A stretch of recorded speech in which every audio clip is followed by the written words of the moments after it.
सातवें चरण में ऑनलाइन ट्रायल, ऑनलाइन आवेदन और जो अपर मुख्य सचिव के सारे क्लियरेंसेस हैं वह सामने आ चुके हैं। सबसे बड़ी अड़चन जो थी सातवें चरण की बहाली में, या फिर कह सकते हैं कि अभ्यर्थियों को जो ये परेशानी थी कि क्या ऑनलाइन आवेदन होगा, सेंट्रलाइज बहाली होगी या फिर नहीं। दूसरी जो इम्पोर्टेंट अपडेट है, यानी कि जो नियमावली के बारे में दुविधा अभ्यर्थियों के मन में थी, उसको भी जो अपर मुख्य सचिव दीपक कुमार सिंह है उन्होंने बड़ी तत्परता दिखाते हुए सोशल मीडिया पर आकर सारी चीज़ों को क्लियर किया है और सबकी ही बहाली का आश्वासन रोस्टर क्लियरेंस करते हुए दिया है।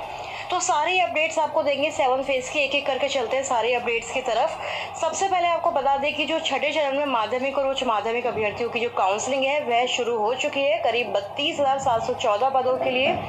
जुलाई 2019 में आरंभ हुई थी शिक्षकों की जो नियुक्ति है उसकी उल्टी गिनती आरंभ हो चुकी है, ऐसा अखबारों ने प्रकाशित कर दिया है। 30 जुलाई को नियुक्ति पत्र इन अभ्यर्थियों को मिलना है, तो अभी 4-5 दिन का समय और बचा है। उससे पहले आपको ये भी चीज़ बता दें कि जो अभ्यर्थी है 6 फेज के माध्यमिक और उच्च माध्यमिक के, वहाँ पर अभ्यर्थी काफ़ी कम संख्या में है।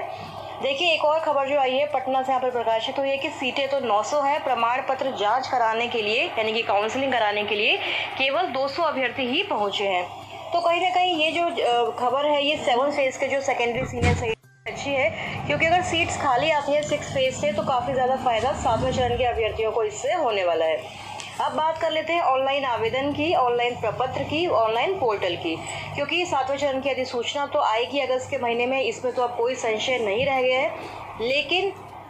उसके लिए सरकार ने आवेदन लेने की जो प्रक्रिया है उसके लिए क्या क्या तैयारियां की है, तो ऑनलाइन पोर्टल से संबंधित कई बार प्रश्न हमने भी उठाया, अपने नियोजन इकाइयों के धक्के खाने पड़ेंगे अभ्यर्थियों को। तो देखिए एक जो लेटर है शिक्षा विभाग का, सबसे पहले तो इस पर नजर डालेंगे। जो एक बैठक हुई थी उसके बारे में सारी चीज़ें यहाँ पर दी हुई हैं।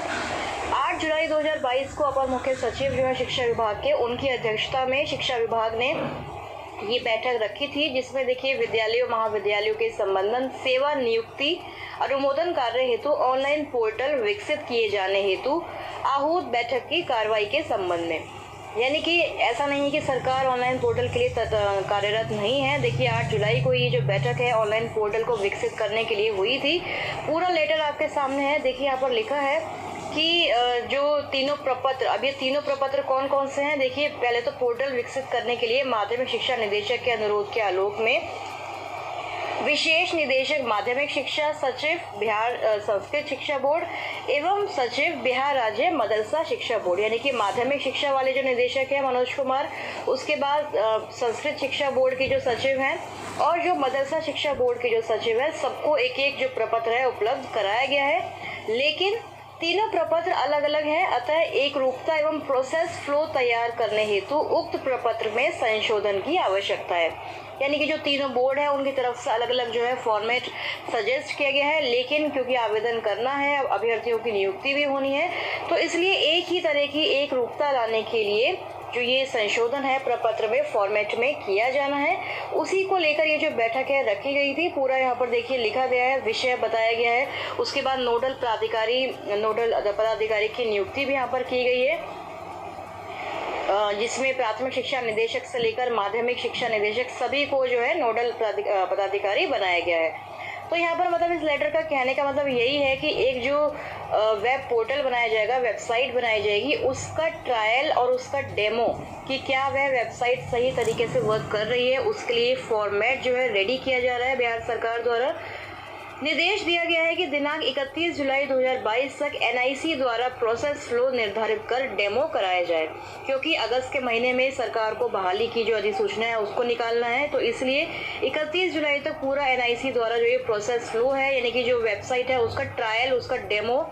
मतलब डेमोन्स्ट्रेशन को यहाँ पर कहा गया है, पूरा करा लिया जाए। निदेशक माध्यमिक शिक्षा सभी निदेशालयों एवं NIC से समन्वय स्थापित करेंगे। तो माध्यमिक शिक्षा निदेशक जो है मनोज कुमार काफ़ी एक्शन में इस बार आए हैं और उन्होंने ही उनके माध्यम से ही NIC से पूरा ये जो समन्वय है स्थापित किया जाएगा कि वेब पोर्टल जो है सही से वर्क कर रहा है या फिर नहीं। तो 31 जुलाई तक काफ़ी चीज़ें होने वाली हैं। 30 जुलाई को नियुक्ति पत्र 6 फेज को मिल जाएगा और 31 जुलाई तक ये जो ऑनलाइन वेब पोर्टल है इसका भी निर्माण, इसका भी जो फॉर्मेट है कि किस फॉर्मेट में अभ्यर्थी अप्लाई करेंगे, ये सारी सुविधाएं भी समाप्त होने वाली हैं। बाकी बात रह गई नियमावली की, तो उसको लेकर देखिए जो अपर मुख्य सचिव हैं दीपक कुमार सिंह, काफ़ी ज़्यादा उन्होंने क्लियरेंस करते हुए, हर चीज़ को क्लियर करते हुए, कुछ बातें स्वीकार करते हुए, सबसे पहले तो आप उनके ट्वीट्स देख लीजिए। उन्होंने 7 जो है ट्वीट्स लिखे हैं, 7 यानी कि जो स्टेटमेंट्स हैं, जो अपने जो जवाब है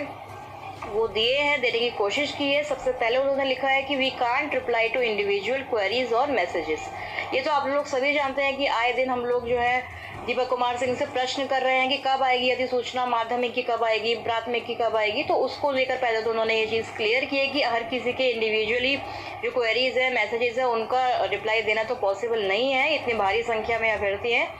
और तब तक, जब तक कि ये फाइनल डिसीजन जो है विभाग की तरफ से नहीं लिया जाता, तो इसलिए उन्होंने सबसे पहले तो अपने पहले ही पॉइंट में रिक्वेस्ट करते हुए कहा है कि मुझे इंडिविजुअली मैसेजेस ना भेजें।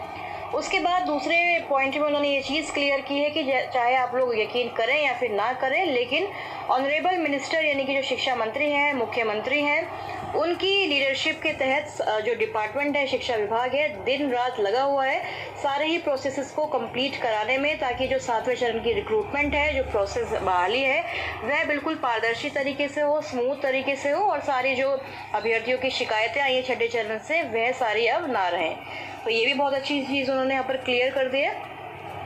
तीसरे पॉइंट में उन्होंने कहा कि हम कोशिश कर रहे हैं कि ज़्यादा से ज़्यादा अभ्यर्थियों की जो डिमांड्स है, जो प्रॉब्लम्स आती हैं, इश्यूज आते हैं, उनको सॉल्व किया जा सके। फिर अगले 4th पॉइंट में उन्होंने ये चीज़ समझाई कि हम एक बैलेंस बनाने की कोशिश कर रहे हैं कि जो बिहार के शिक्षक अभ्यर्थी है उनको भी रोज़गार मिले और साथ ही क्वालिटी एजुकेशन का जो सरकार का टारगेट है इस बार 7वें चरण के तहत, वह भी पूरा कराया जा सके। फिर अगले पॉइंट में उन्होंने ये चीज़ें समझाई कि आप लोगों से रिक्वेस्ट है कि डिपार्टमेंट में यानी शिक्षा विभाग में बिल्कुल फेथ रखें, विश्वास रखें। हम जानते हैं कि आपने बहुत लंबे समय से इंतज़ार किया है और डिपार्टमेंट बिल्कुल भी ये नहीं चाहता कि आप लोग और इंतज़ार करें, लेकिन जब तक रोस्टर क्लियरेंस नहीं हो जाता तब तक ये जो सारी चीज़ें हैं आपको वेट करनी पड़ेगी। टेस्टिंग पोर्टल्स यानी कि जो वेब पोर्टल है उसका टेस्ट, उसका ट्रायल, उसका डेमो लिया जा रहा है, रूल्स बनाए जा रहे हैं, यानी कि नियमावली में संशोधन किया जा रहा है। देखिए क्लियरली उन्होंने ये चीज़ यानी कि जो नियमावली है, जो रूल्स है, उनको बदला जा रहा है और ये पूरा एक जो श्योरिटी है इस चीज़ की हो गई है कि माध्यमिक और उच्च माध्यमिक के लिए तो खास करके नियमावली संशोधित करके लाई जाएगी, 2022 नियमावली लाई जाएगी, क्योंकि एसटीईटी अभ्यर्थियों की दुविधा इतनी बड़ी है, इतनी व्यापक है कि उसको सॉल्व करना डिपार्टमेंट के बस की नहीं है इस नियमावली 2020 के तहत। तो इसलिए दीपक कुमार सिंह ने क्लियरली इस चीज़ को मेंशन किया है कि मॉडिफाई किए जा रहे हैं रूल्स, यानी कि नियमावली बदली जा रही है, डेमो लिए जा रहे हैं, वेबसाइट का टेस्ट किया जा रहा है वेब पोर्टल का। और उन्होंने यह भी बताया कि as you all know previous round of recruitment यानी कि जो इससे पिछले 6ठे चरण के जो माध्यमिक और प्राइमरी सारी ही प्रक्रियाएं अभी चल रही हैं, तो इसलिए हम पैरेलली यानी कि एक साथ ही 6ठे और 7वें चरण को कंप्लीट करने में और जो 6 फेज है उसको समाप्त करने की कोशिश कर रहे हैं। Hope you will appreciate our constraints also. तो इसके लिए उन्होंने कहा है कि आप सभी से आशा है कि आप समझेंगे इन सारी चीज़ों को और जो रुकावटें सरकार के सामने, विभाग के सामने आ रही है, उनसे भी आप लोग वाकिफ ज़रूर होंगे। तो देखिए अपर मुख्य सचिव ने बहुत ही टाइम देते हुए इतने सारे पॉइंट्स को क्लियर करते हुए ये सारी चीज़ें लिखी है। तो यानी शिक्षा विभाग सबसे पहले ऑनलाइन पोर्टल का ट्रायल कर रहा है 31 जुलाई तक, नियमावली बदली जा रही है, रोस्टर क्लियरेंस हो रहा है, उसके बाद ही अब 7वें चरण का विज्ञापन निकलेगा। तो हमारे जो चैनल के व्यूअर्स हैं उनसे भी हम यही रिक्वेस्ट करेंगे कि इतना ज़्यादा हड़बड़ाने की या फिर इतना ज़्यादा पैनिक करने की बिल्कुल भी ज़रूरत नहीं है, क्योंकि हम ये नहीं चाहते कि अधिसूचना आए तो केवल ऐसे ही ऑफलाइन आवेदन हो, नहीं। हम लोगों को ये चाहिए कि ऑनलाइन मोड में ही आवेदन हो, केंद्रीकृत बहाली हो, ताकि सभी अभ्यर्थियों की बहाली तो सुनिश्चित हो सके। ऐसा ना हो कि फिर वही 6ठे चरण के तहत आधे से ज़्यादा पद जैसे खाली रह गए थे, इस बार ऐसा बिल्कुल नहीं होना चाहिए। तो अगस्त महीने में जो नई नियमावली है, बदली हुई नियमावली है, उसके आने की पूरी संभावना है। अपर मुख्य सचिव ने ये सारी चीज़ें क्लियर कर दी है। तो आई होप कि आज की वीडियो है आपको यूज़फुल लगी होगी, काफ़ी आप लोगों के लिए ये इम्पोर्टेंट भी है और सारी चीज़ें जो है नियमावली से लेकर रोस्टर क्लियरेंस तक, ऑनलाइन पोर्टल तक, सारी जो समस्या है आप लोगों की जो है अब